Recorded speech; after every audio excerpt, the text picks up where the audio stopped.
at the top of these teams. How impactful is that on the actual performance? In the short term, there is not a big impact either way. New people coming or old people going, because it's they are racing cars. It's not a football team that you bring a new player in, that in the next game you have got the new star there or the new talent there. If you have got a team, an F1 team, if a team is good, it takes years to get bad. But also, if you're bad, it takes years to build up to be good again, So you cannot judge. I mean, now Christian going, I think in the next races, it will, or in the next year of races, there will be no change at it. I mean, obviously, because the scene is set already, for example, for next year. The cars are under development. Red Bull is doing their own PU next year, their own engine, everything. That's all set up. If now somebody comes in and changes, he wouldn't have the time or she wouldn't have the time to do anything, because everything is such a long lead time, So you will not see, now Christian leaves, you will not see a spike neither down or up. It will be more what is next, how they are doing it, how they are restructuring, what were their actual problems with Christian, because I don't know. I mean, the team still won races this year, so it isn't this bad. Obviously, they are not where they want to be, but as a manufacturer, but I put that one down, that they cannot get a driver, a second driver, which can keep up with Max, because if you take Max out, I think Red Bull would actually be last in the championship, Do you think it was the right decision? To let him go? Yeah. I don't know why he was let go. I mean, so it's difficult to say right or wrong if you don't know what the reason was. Would you have kept him if you were leading the team?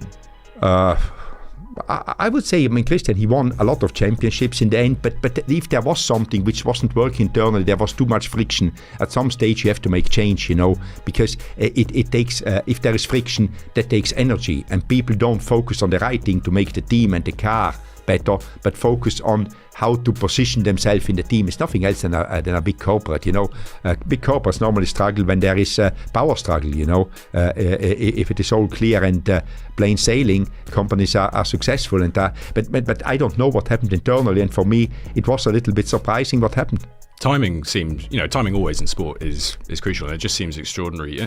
With the development changes and everything coming next year, to make this change now seemed really strange. But actually what you're saying is the lead times are actually much longer than that. So a change at the top right now wouldn't necessarily impact what's going to happen, because that work's been done. Yeah, that work has been set up. For me also, timing was not the big timing, the small timing, two races before the summer break. It's very weird. Normally you make these changes in the summer break or in the off season in winter. It's like, I didn't expect it. It's like, wow, that's a very weird moment. One thing that's always really intrigued me about Formula One as a fan is the difference between those teams competing at the top and managing and financing those teams that are less competitive, and how you, as a leader of that, views success. What does that actually look like? Scoring points, getting cars to the finish line. You're selling something, you're trying to build this winning culture, but what is winning to you? What was winning to you at Haas? For me, winning is making progress. Getting better commercially, getting better sporting-wise, getting better at an infrastructure, growing something. Like for me, starting something off is not only to be part of it. It's always what I like to see: growth, getting better, getting more, giving more to the people which are there, because in the end you have got a social responsibility for the people which work there, making their life better and things like this. That is what I like, and it's a combination of things. It's not only one. It's not only just participating. You can achieve that, and then maybe you get lazy and you think you enjoy that one. I don't enjoy that one. I always have got a target where I want to get, and I try to achieve it. I'm never in a big hurry, but it's always to build something up, to make it better, make it bigger. So if let's use drivers as an example. If you're trying to hire drivers, is that the story that you tell them? This is a place where we'll improve, we'll grow, we'll develop. We don't know where the end is, but it's going to be better, hopefully, than where you're starting. Absolutely. I mean, but it's not only for driver. That's what you have to give also the people, because any company or any sports team is just as good as the people you have got there working, as good they are. And to get the good people, you need to give them a vision what you want to do, and you need to try to find the people which have got the same vision, because if you would just want to have people which are good but they are happy just to have a job, you need some of them as well. But if you have got old people like that, you will do a decent job, but you will never get really where I want to go, and because not everybody's the same. Some people are pretty happy to have a job, a high profile job, but not aspiring for more. But for me, it's always get better in everything, not only one thing. But it's not only in sports. It is in any business. It's about the people. I mean, you know, if you've got the right people, you can be very successful. If you get a bunch of people which, you know, they still can be good people. I don't critique them, but if they have no, they don't want to be anywhere, you're not going far. How involved were you in hiring and putting the team together? Very. I mean, again, because it is the most important thing, and I would say until the end. You know, I wouldn't say I interviewed everyone, but I interviewed about 95 to 98% of the people myself, even very simple jobs. But I just did the last interview with them.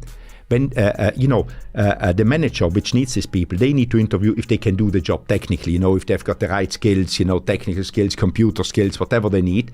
But I always wanted to see if this is people which fit the culture of the team, you know, and I just sat down 15 minutes at the end before they got the job offer, you know, and very few times I had to refuse, but I sent a few back and said, go and check again, because I don't know if this is the right person we want to employ. And maybe if I send some people back, 1 out of 2, they said, actually, Gunther, you're right. We interviewed them again, and I think we can get a better candidate.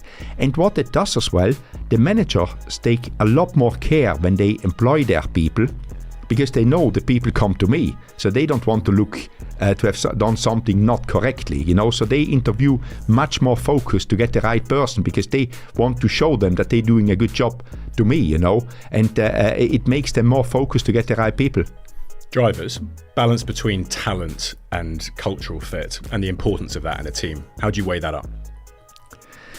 The thing in F1 is F1 driver these days, if you are not talented, you wouldn't get there. So the talent is there. Obviously there is bigger talent, but normally when you have a small team, the really big talent you cannot get. First, I don't have the money to pay them, and secondly, they wouldn't come to a midfield team. You know, so some people you can already exclude. So you have got a very small pond to fish in for the drivers which actually would come to you. And the talent by most of them is there in that region. And then obviously you need to see also how they fit in, how much they are driven to do something, how much they like what you tell them. But it's a combination of talent and determination what they want to do. How price sensitive are you when it comes to drivers? And what I mean by that is, like, how much did you pay a driver at Haas, and how much was price and the cost of them a driver in the decision making to hire them? You pay them as little as you can, like everything else, you know, in life. I mean, you try to get it as efficient as possible. We always had everything was to a budget. I never had anything to say, hey, there is a guy out there which I can we could get, but we cannot afford him. Is that performance related as well? And how does like that look in terms of the financial makeup of it? I always tried, when I couldn't pay them the base salary they wanted, I always tried to make it very or incentivize it with performance bonuses, you know, because I think that is, I have never a problem to work on performance bonuses. I think that's actually a very good way to get the best out of people, because everybody likes money, you know, and you show also that you respect if they do a good job. I think that is as well very important. It's not all about money, it's also the respect. I give you something if you give something to me, you know. So I had there was drivers we actually couldn't afford with a base budget, but I could afford them by giving them a bonus, because if you have good results, you will get more money from Formula One the year after. You know, you make it up. It's basically working a business, trying to make money. Do you get it race by race from Formula One Central? So if you let's say you finish in the points, is there a bonus for the team per race, or is it just final standings? Final standings, and you get the money next year. But if you get the money, it's fine. You know, you can work that one. You know, it's not like in the old days that you got money after each race. I think in the States it still works like this. In NASCAR, still works like this. You get the money after each race, depending where you finish. You know, but not in F1. Does money buy success in F1? If I came to you and said, here's $1 billion, go buy whoever you want to drive, go spend whatever you want on engineers, go.